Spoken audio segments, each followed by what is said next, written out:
Well, I think it's poised at a pretty delicate situation at the moment, Mark. You've got James in the UK, you've got Lachlan here. There's always the potential for dynastic control, and I think Murdoch would want to see that go forward. I think, however, he's probably going to step into this crisis, and the fact that he's now gone to the UK, he's had a habit of overriding his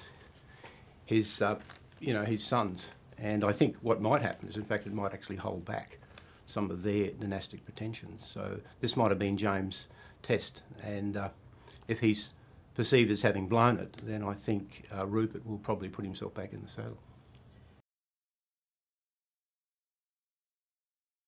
I think it's a very tough organisation, and they've taken a lot of bruises and a lot of hits, and I think that was the term that Hartigan used last night on 7:30 report.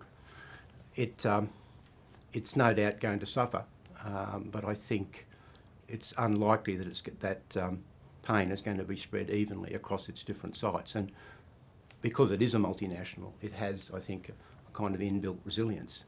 The real issue is whether, A, the practices that have been occurring in the UK tabloids extend to other papers in the UK stable, and whether those practices also extend overseas. And I think there is some concern about that, because the mobility of Murdoch executives suggests that people do move around a lot. Murdoch doesn't distinguish between editorial chairs of his papers, so people can move from popular papers to the Times and so on.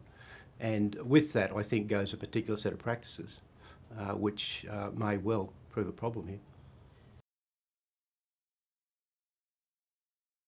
The rather unusual thing about Murdoch, I think, is that he perceives of the tabloids as playing a critical role rather than the papers like the Times, which he subsequently acquired. And he went on record in the 1970s at a lecture here saying he felt that papers like The Age and The Australian were actually stealing the thunder from the tabloids.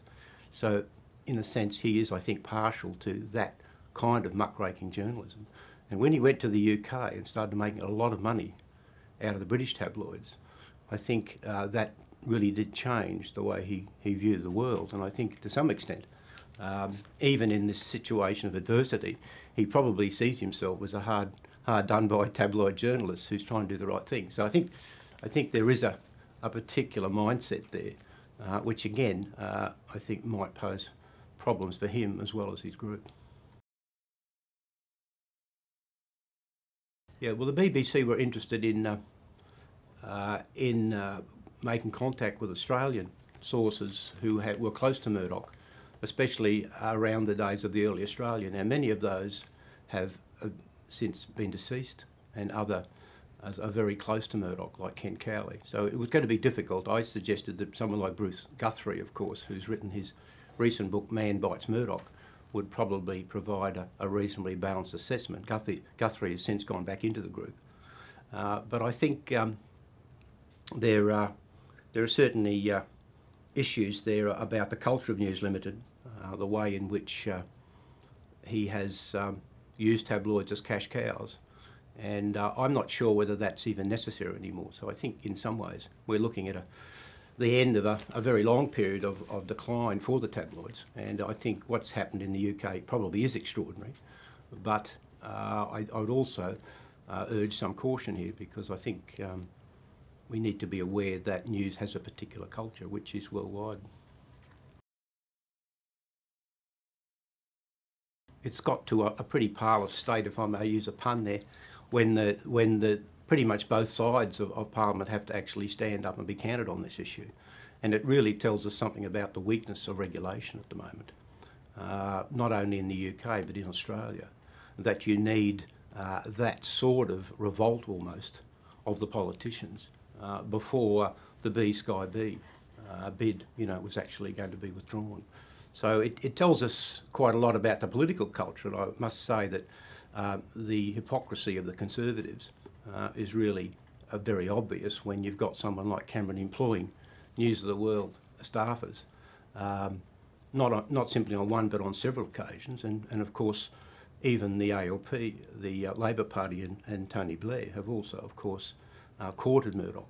So this is going to be a a very sticky situation, I think, in politics in the UK, and of course in Australia. There is also now, I think, a significant rift between the government and papers like The Australian. I think it is, but I think time will probably tell, and if the scandal continues to spread, it does provide the politicians with a great deal of ammunition and a very large stick with which to beat The Australian.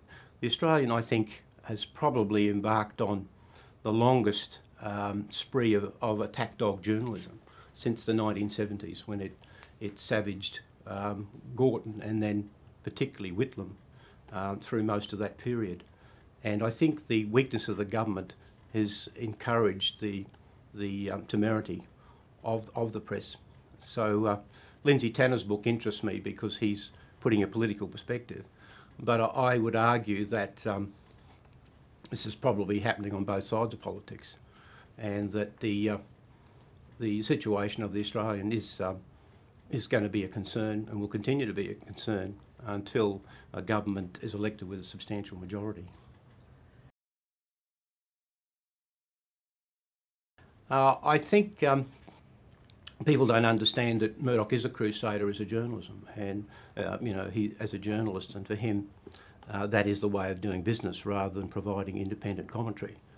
And if we accept that, we also accept that the news cycle is now a 24-hour phenomenon, and that papers like The Australian are pretty much in electoral mode, campaigning mode all the time now, then I think there is a case for independent media research and monitoring, not just the media monitoring that we're used to hearing about, but monitoring which will actually look at the performance of The Australian, not simply in elections, but how it's actually running on a week-by-week, month-to-month basis.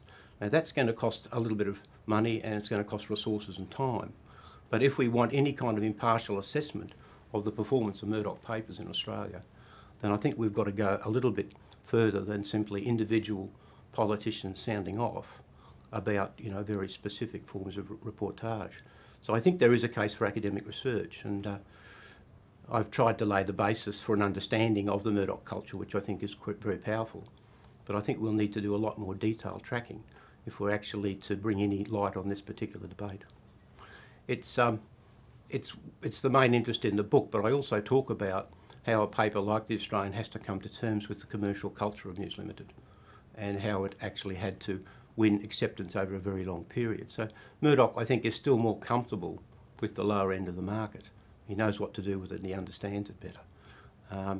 What really surprises me that he hasn't been able to understand what's happening for a newspaper proprietor who's as close to his papers and their operations as he is. To have missed this seems to me to be almost inexplicable.